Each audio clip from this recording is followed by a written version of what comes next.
Colleague کو. جناب chairman, Gilgit Baltistan کے الیکشنز، یہاں پر کچھ دوستوں نے اس پہ بات کی، اکانومی پہ بات ہوئی اور بھی کئی چیزوں پہ بات ہوئی. میں مختصراً اختصار کے ساتھ ان میں سے کچھ چیزوں کا جواب دینا چاہوں گا. گلگت بلتستان کے الیکشن میں کیا ہوا؟ خلق خدا نے اپنا فیصلہ سنایا. ووٹ کی پرچی کے ساتھ خلق خدا نے اپنا فیصلہ سنایا، اور یہ فیصلہ اس وقت سنایا جا رہا تھا مسٹر چیئرمین جب پاکستان میں ایک پی ڈی ایم نامی تحریک، آپ نے اس کا ذکر سنا ہوگا، ایک تحریک ہوتی تھی جس کا نام تھا پی ڈی ایم، وہ بھی یہاں پر کوشش کر رہی تھی کچھ جلسے کرنے کی، جلسہ جلوس کھیلنے کی، اور کریا گلی گلی جا کر لوگوں سے جس طرح ووٹ مانگا جاتا ہے اس طرح ان سے کہا جا رہا تھا کہ مہربانی کریں، فلاں تاریخ کو ہمارا جلسہ ہے، گاڑی بھی حاضر ہے، قیمے والا نان بھی حاضر ہے، نہیں تو مدرسے کے بچے بھی حاضر ہیں، آپ بھی برکت کے لیے وہاں تشریف لائیں. مگر اس تحریک کا کچھ نہیں بنا. اسی وقت کے دوران گلگت بلتستان کے اندر الیکشن ہو رہا تھا، اور وہاں پر ووٹ کی پرچی سے عوام نے اپنا فیصلہ سنایا. وہ کہتے ہیں نا کہ خلق خدا کو، کہ خلق کے زبان خلق کو نکارۂ خدا سمجھو. یہ نکارۂ خدا ہے، ابھی بھی وقت ہے یہ اس کو سمجھ جائے. عوام اپنا فیصلہ دے چکی ہے، ایک دفعہ نہیں بار بار دے رہی ہے. آپ کو سیاسی محاذ پر بھی مسترد کر رہی ہے، آپ کو انتخابی محاذ پر بھی مسترد کر رہی ہے. مگر اس سے آگے میں اب کیا بولوں، احترام واجب ہے. جناب چیئرمین،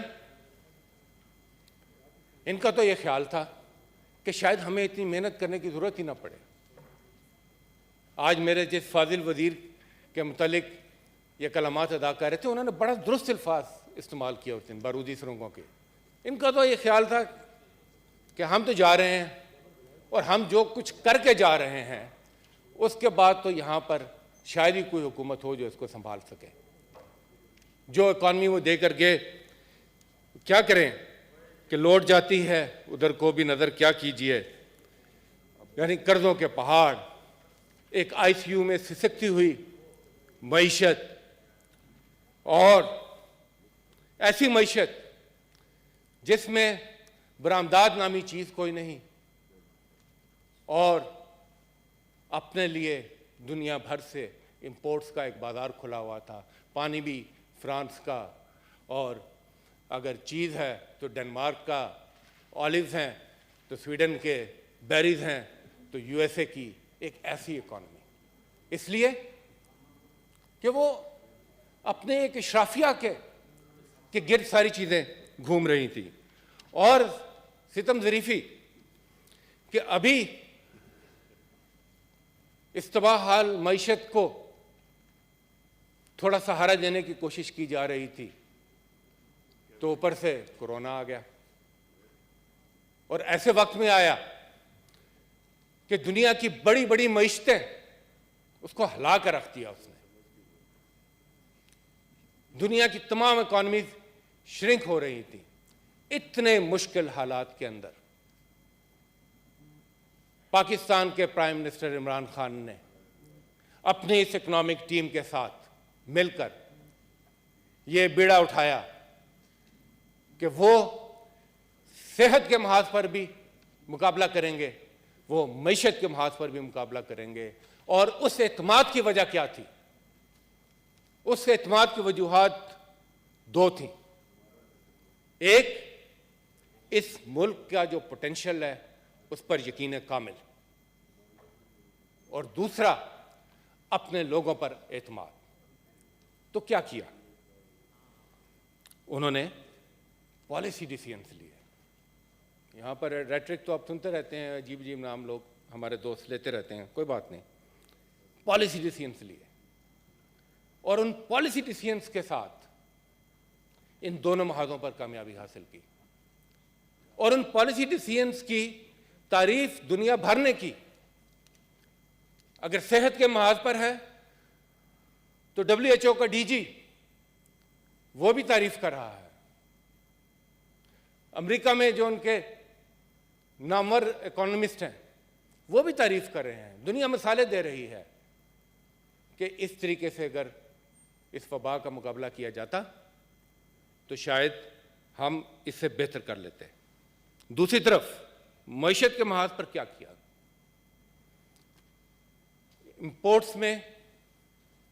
امپورٹس کو ریشنلائز کیا، یعنی اشیاء تعیش ان پر کمی اور جو را میٹیریل ہے اس میں سہولت کاری. اپنی انڈسٹری کو انسینٹیو دیا، ریجنل سطح پر اس کو کمپیٹیٹو بنایا، گیس بجلی کی مد میں ان کو فیسیلیٹیٹ کیا تاکہ وہ مقابلہ کر سکیں، اور انہوں نے مقابلہ کر کے دکھایا. خراج تحسین کے مستحق ہیں کیونکہ وہ ہمارے اکنامک واریئرز ہیں، ہمارے انڈسٹریلسٹ جنہوں نے لبیک کہا کیونکہ پہلی دفعہ انہیں تازہ ہوا کا جھونکا ملا کہ بغیر کسی لالچ کے، ذاتی لالچ کے، اس ملک کی بہتری کے لیے کوئی لیڈر، کوئی حکومت ہے جو کہ ان کو سپورٹ کرنا چاہتی ہے. اور نتیجے کیا نکلے؟ نتیجہ یہ نکلا کہ دسمبر 2020 میں ریکارڈ ایکسپورٹس ہوتی ہیں 2.35 بلین $US کی، اور یہ میں بتاتا چلوں کہ 18% زیادہ ہیں صرف ایک سال کے اندر 2019 سے 2020 کے دوران. اور اس وقت ریجن میں کیا ہو رہا تھا؟ یہاں مثالیں دیتے رہتے ہیں نا، جو مثال ہوتی ہے سب سے پہلی مثال انڈیا کی، تو وہاں کیا ہو رہا تھا؟ -0.80%.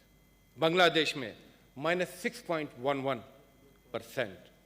اور اس میں سب سے زیادہ ٹیکسٹائل اور لارج اسکیل مینوفیکچرنگ ان کا کنٹریبیوشن ہے. ٹیکسٹائل تو آج واٹس ایپ آپ دیکھیں، سوشل میڈیا دیکھیں، جو آپ کا پاکستانی ڈائسپورا ہے وہ خوشی سے وہاں سے میسیجز بھیج رہا ہے کہ جس سٹور پر چلے جائیں، جس بڑے برانڈ میں چلے جائیں، اس کا لیبل دیکھیں، نیچے میڈ ان پاکستان. فخر کی بات ہے. امپورٹس کو ریڈیوس کیا. پھر بیرون ملک پاکستانیوں نے اپنی حکومت پر اپنے اعتماد کا اظہار کیا. ریکارڈ ریمیٹنسز 6 مہینے سے لگاتار $2 ملین سے زیادہ کی ریمیٹنسز کنٹینیوسلی آ رہی ہیں. کیپٹل مارکیٹ میں بھی، سٹاک ایکسچینج میں بھی، یہ سب اعتماد کا اظہار تھا. جناب چیئرمین، کیونکہ اقدامات لیے گئے کاروبار کو سہل بنانے کے لیے. رشوت خوری کا بازار گرم نہیں ہوا، ایک جینوئن کاروباری کو سپورٹ کیا گیا. ورلڈ بینک نے بھی اپنی رپورٹ میں اعتراف کیا کہ ایز آف ڈوئنگ بزنس میں 28 درجے پاکستان کی ترقی ہوئی ہے، جو 136 پہ تھا آج 108 پہ ہے. نتیجتاً ٹیکس کلیکشن میں بھی اضافہ ہوا. کرنسی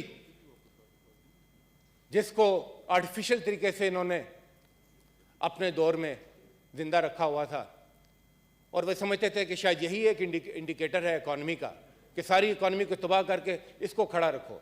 آج وہ کرنسی اپنے پاؤں پر کھڑی ہے اور سٹیبل ہے. جناب چیئرمین، اپنے لوگوں کا بھی خیال رکھا. میرے دوست نے احساس پروگرام کی بات کی. کووڈ کے ٹائم کے اندر، پچھلے سال کے اندر خاص طور پر جس طریقے سے احساس پروگرام کے تھرو کیش ڈسٹریبیوشن کی گئی تمام صوبوں میں بلا تفریق، وہ آپ کے سامنے ہے. اور آج ایک بز ورڈ ہے وی شیپ ریکوری کا، کہ جتنی تیزی سے نیچے اکانومی جا رہی تھی اتنی ہی تیزی سے اکانومی اوپر آئی. اور نہ صرف یہ کہ ادھر کام ہو رہا تھا، دوسری طرف ڈیولپمنٹ کے کام بھی زور و شور سے جاری. پچھلے سیشن میں بھی اس پہ بات ہوئی. 2 بڑے ڈیمز ٹھیک ہے سب کا کنٹریبیوشن ہوگا, کسی نے زمین لی, کسی نے کچھ, مگر کام شروع نہیں ہو رہا تھا مسٹر چیئرمین. 2 بڑے ڈیمز پر کام شروع ہوا. اسی طرح BCO واٹر سیکٹر کے دوسرے پروجیکٹس ہیں جن پر کام ہو رہا ہے, میں ان کی ڈیٹیل میں جانے کا وقت نہیں ہے. CPEC ہے, IPPs مہنگی بجلی کی بات ہوتی ہے, بارودی سرنگیں, ان کے ساتھ ری نیگوشیٹ کیا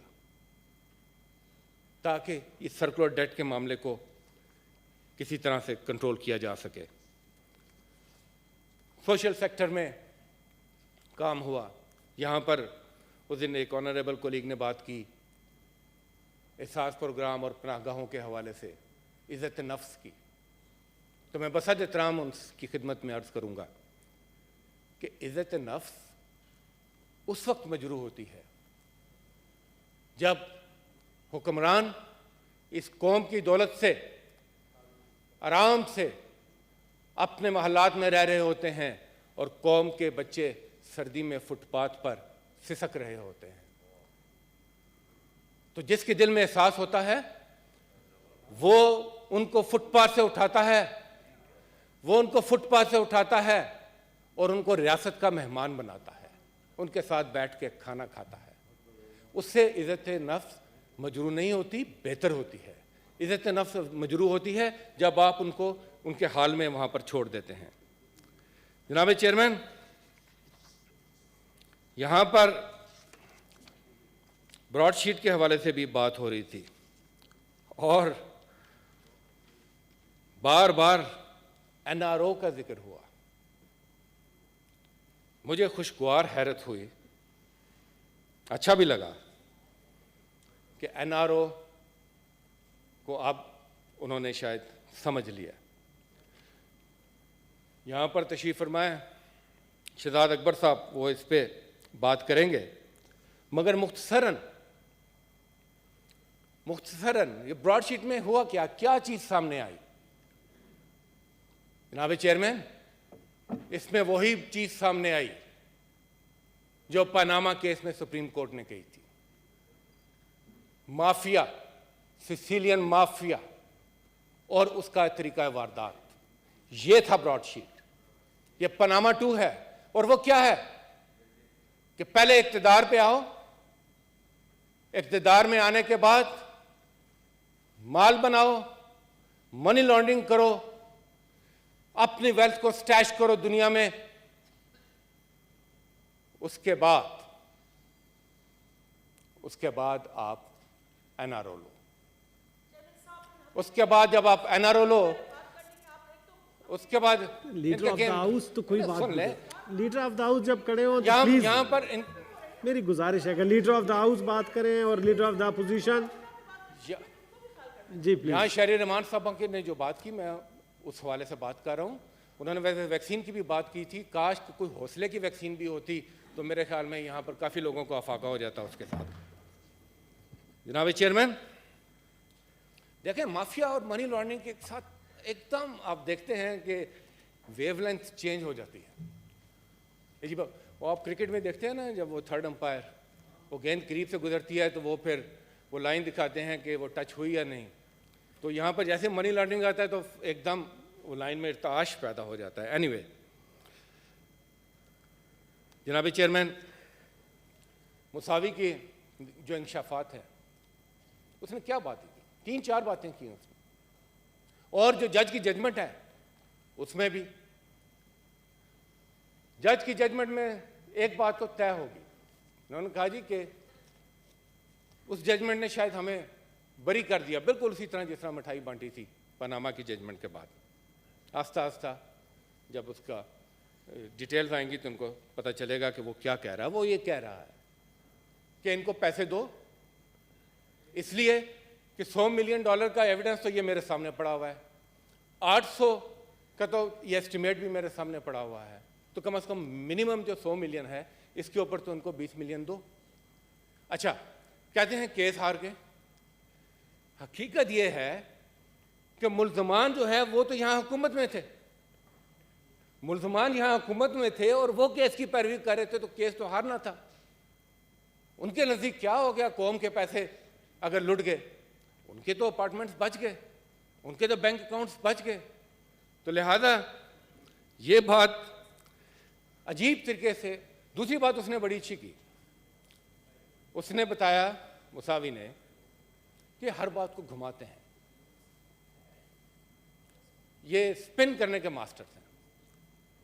اور آج یہاں پر جب این آر او کی بات ہو رہی تھی تو مجھے اس کی بات یاد آ رہی تھی, سپن کرنے کی. ایک سپن ڈاکٹرن ہوتی ہے, میں عام زبان میں بات کر دیتا ہوں جو عام لوگوں کی بھی ہے. آپ نے بھی بچپن میں لاٹو تو دیکھا ہوگا, یہ سچ کا لاٹو ہے. جو سچ کے لاٹو کے گرد یہ جھوٹ کی رسی کو لپیٹتے ہیں اور ایسا این آر او کو جھٹکا دیتے ہیں کہ سچ کا منہ کبھی ادھر کبھی ادھر لاٹو کی طرح گھماتے ہیں اور ساری چیزوں کو گڈمٹ کرتے ہیں.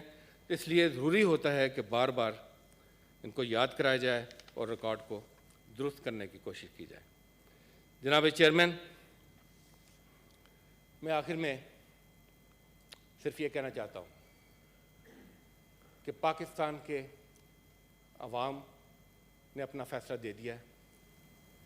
پاکستان کے عوام یہ کہتے ہیں پگڑیاں اچھالتے ہیں, پگڑیاں نہیں اچھلنی جناب, نقاب الٹے جا رہے ہیں. اور جب نقاب الٹے جا رہے ہیں تو پاکستان کے عوام حیران ہیں کہ جنہیں وہ رہنما سمجھتے تھے وہ راہزن نکلے. دو دفعہ باریاں دی, انہوں نے کیا کیا. اور یہاں پر شہزاد اکبر صاحب موجود ہیں, ان پر الزام لگایا. انہوں نے کیا کیا؟ انہوں نے ان کو سو کیا, عدالت میں لے کر گئے. اور آپ کے متعلق تو ساری دنیا کہہ رہی ہے, پاکستان میں بات نہیں ہو رہی, دنیا میں بات ہو رہی ہے. تو آپ بسم اللہ کریں, ایک کو سو کرنا شروع کریں, اور وہ بڑی لمبی لسٹ ہوگی مسٹر چیئرمین. وہ کبھی آپ کو بی بی سی کو سو کرنا پڑے گا فرام پاکستان ٹو پارک لین کے لیے, کبھی آپ کو ریمنڈ بیکر کو سو کرنا پڑے گا کیپٹلزم ایکیلیس ہیل کے لیے, کبھی کم بارکر کو بھی سو کرنا پڑ جائے گا جس کو آئی فون دیا تھا آپ کے لیڈر نے, کبھی آئی سی آئی جے کو کرنا پڑے گا, کبھی پاناما لیکس وہ کیوں سامنے لے کر آئے, ڈیلی میل کو بھی کرتے جائیں جنہوں نے پینٹ ہاؤس پائریٹس کی بات کی تھی, وال اسٹریٹ جرنل کو بھی نہ چھوڑے جنہوں نے ابراج کی ساری کہانی کی تھی, اور آخر میں اب موسوی نے براڈ شیٹ کی, اس کو بھی سو کر دیں. تو جناب آپ یہ کرتے رہیں, حکومت اپنی ڈیولپمنٹ کے, عوام کی خدمت کے ایجنڈے پر کام کرتی رہے گی, اور انشاءاللہ یہ 5 سال نہیں, اگلے 5 سال بھی یہ ترقی کا سفر جاری رہے گا. بہت بہت شکریہ. سینیٹر مولانا عبد الغفور